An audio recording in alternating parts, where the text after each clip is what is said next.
ओम शांति। आज 12 नवंबर 1979 की मुरली का टॉपिक है बंगाल, बिहार, तमिलनाडु तथा विदेशी भाई बहनों के सम्मुख उच्चारे हुए महावाक्य। बंगाल, बिहार, तमिलनाडु तथा विदेशी भाई बहनों के सम्मुख उच्चारे हुए महावाक्य। बाबा ने कहा, आज चारों ओर के लवली बच्चों के स्नेह के साज अमृत वेले से बाप दादा ने सुने। स्नेह का रिटर्न बाप दादा दूर देशवासी से, अव्यक्त वतनवासी से बच्चों के समान साकार वतन निवासी आकर बने।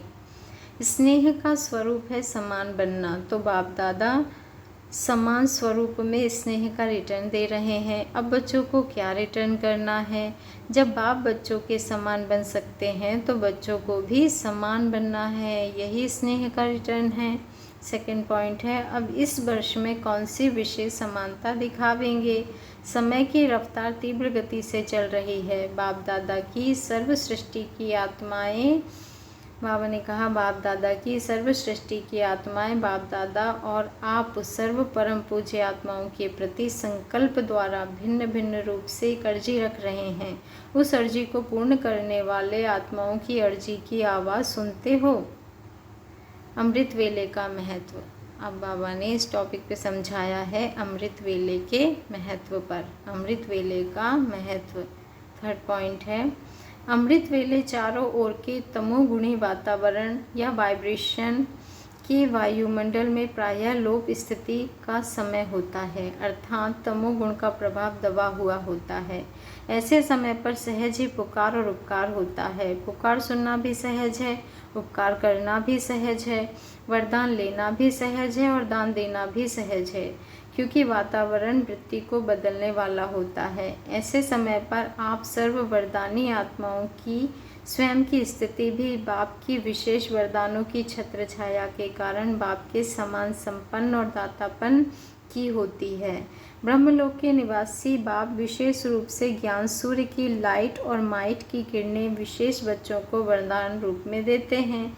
इसलिए इस समय को ब्रह्म मुहूर्त का समय कहते हैं। फोर्थ पॉइंट है, क्या इस समय पर आप स्वयं का सारे दिन की श्रेष्ठ स्थिति व कर्म का मुहूर्त निकालते हो? जैसा मुहूर्त निकालना चाहो वह निकाल सकते हो।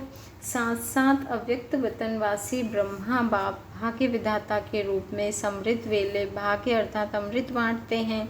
जितना भाग्य रूपी अमृत ब्रह्मा बाप द्वारा लेना चाहो वह ले सकते हो, लेकिन बुद्धि रूपी कलश अमृत धारण करने के योग्य हो, किसी भी प्रकार का विघ्न या रुकावट ना हो। तो ऐसे समय पर लेना और देना साथ साथ चलना है। वरदानी और महादानी दोनों पार्ट साथ साथ चलना है। ऐसी स्थिति में स्थित होने वाली उपकारी आत्माओं को आत्माओं की पुकार भी स्पष्ट सुनाई देगी। इतनी स्पष्ट सुनाई देगी जैसे कानों से कोई बात कह रहा हो।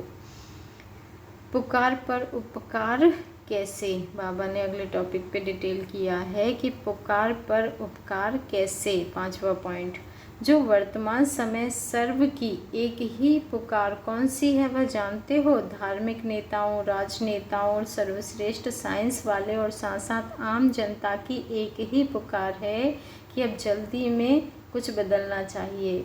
सर्व क्षेत्र की आत्माएं अब अपने को फैल अनुभव करने लगी है। अब कोई सुप्रीम पावर चाहिए।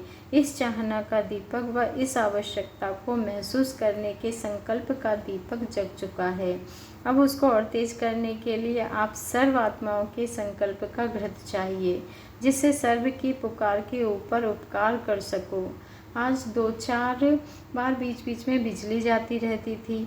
देखो, यह लाइट भी शिक्षा दे रही है। जैसे लाइट 1 सेकंड में आती है और चली जाती है, ऐसे ही आप भी 1 सेकंड में पुकार वालों के पास उपकारी बन पहुंच जाओ।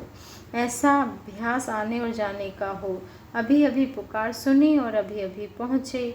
अब सर्व की पुकार मेहनत से छूट सहज प्राप्ति करने की है। साइंस वाले भी बहुत मेहनत कर थक गए हैं। धार्मिक आत्माएं भी साधना करके थक गई हैं। राजनीतिक लोग अनेक दल बदलुओं के चक्र से थक गए हैं और आम जनता समस्याओं से थक गई है। अब सबकी थकावट उतारने वाले कौन?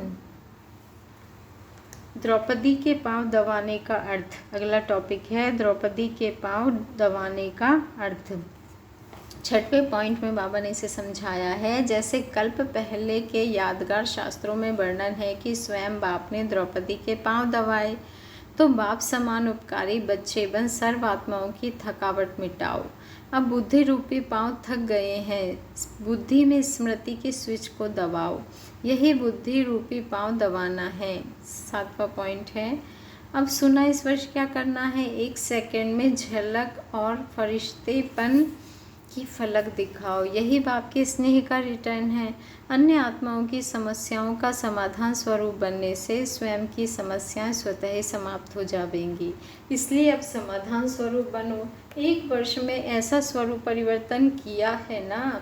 विश्व परिवर्तक स्वयं के परिवर्तक बन चुके हैं ना। वह अभी भी बनना है व अब विश्व सेवा करनी है। अब सेवा करने का समय है, लेने के साथ देने का समय है। एक ही संकल्प में लेना है और देना है, ऐसी फास्ट स्पीड चाहिए। अंतिम सीजन और उनकी तैयारी। अगले टॉपिक पे बाबा ने समझाया है कि अंतिम सीजन और उनकी तैयारी। इंतज़ार तो किया, लेकिन इंतज़ाम भी किया। इंतज़ार किया बाप के आने का, और बाप आकर क्या देखेंगे? इंतज़ाम। कोई ऐसा इंतज़ाम किया जैसे यहाँ स्थूल सीजन का इंतज़ाम करते हो। बाबा ने कहा जैसे यहाँ स्थूल सीजन का इंतज़ाम करते हो, सेवाधारी तैयार करते हो, सामग्री तैयार करते हो कि किसी को भी कोई तकलीफ़ ना हो, समय व्यर्थ ना हो, कहीं क्यू में खड़ा ना रहना पड़े, इसके लिए सब साधन अपनाते हो। यह तो है ब्राह्मणों की मधुबन की सीजन। लेकिन अब अंतिम सीजन कौन सी आने वाली है? सर्व आत्माओं की गति सद्गति करने की सीजन आने वाली है। उसके लिए साधन अपनाए हैं। तड़पती हुई आत्माओं को क्यू में खड़ा करने का कष्ट नहीं देना है। आते जाएं और लेते जाएं। तड़पती आत्माएं 1 सेकंड भी रुक नहीं सकेंगी। बाबा ने कहा तड़पती आत्माएं 1 सेकंड भी रुक नहीं सकेंगी, हाहाकार कर देंगी। ऐसे सीजन की तैयारी की है। महारथियों को क्यू में खड़ा करने नहीं देना चाहिए, और लूले लंगड़े ऐसी आत्माओं को क्यू में क्या खड़ा करेंगे? लंदन में भी क्यू लगावेंगे क्या? फॉरेनर्स क्यू में खड़े होंगे? फिर क्या करेंगे? एवर रेडी बनना पड़ेगा। भारत वाले या फॉरेन वाले एवर रेडी बने बिना मास्टर गति सद्गति दाता नहीं बन सकते। ज़्यादा पुरुषार्थी जीवन में रहने से भी ऊपर अब दातापन की स्थिति में रहो। हर सेकंड चेक करो कि दाता के बच्चे दाता बने हैं। हर संकल्प और हर सेकंड में दाता बन करके चलो, तो आप सबका भी सेकंड में हाई जंप हो जाएगा।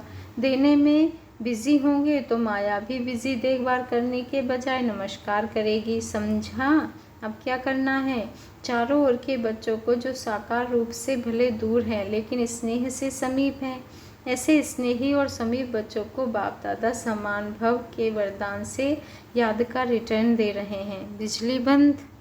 बाबा ने कहा चंचल में भी अचल। यह तो कुछ भी नहीं है। अंतिम सीजन के समय किसी भी प्रकार के साधन नहीं मिलेंगे। अभी तो बहुत साधन है। यह भी प्रैक्टिस करो कि वातावरण में हलचल हो, लेकिन स्मृति और वृत्ति अचल हो, जरा भी हलचल ना हो कि यह क्या हुआ। यह प्रैक्टिस हो रही है। बाप दादा को भी ड्रामा अनुसार पुरानी दुनिया की कोई भी सीनरी दिखावेंगे ना। अच्छा, ऐसे सदा उपकारी, हर सेकंड मास्टर गति सद्गति दाता, शक्तियों के भंडार से भरपूर, अखूट खजाने के दाता, सर्व आत्माओं की थकावट मिटाने वाले अथक सेवाधारी, ऐसे बाप समान समीप बच्चों को बाप दादा का याद प्यार और नमस्ते।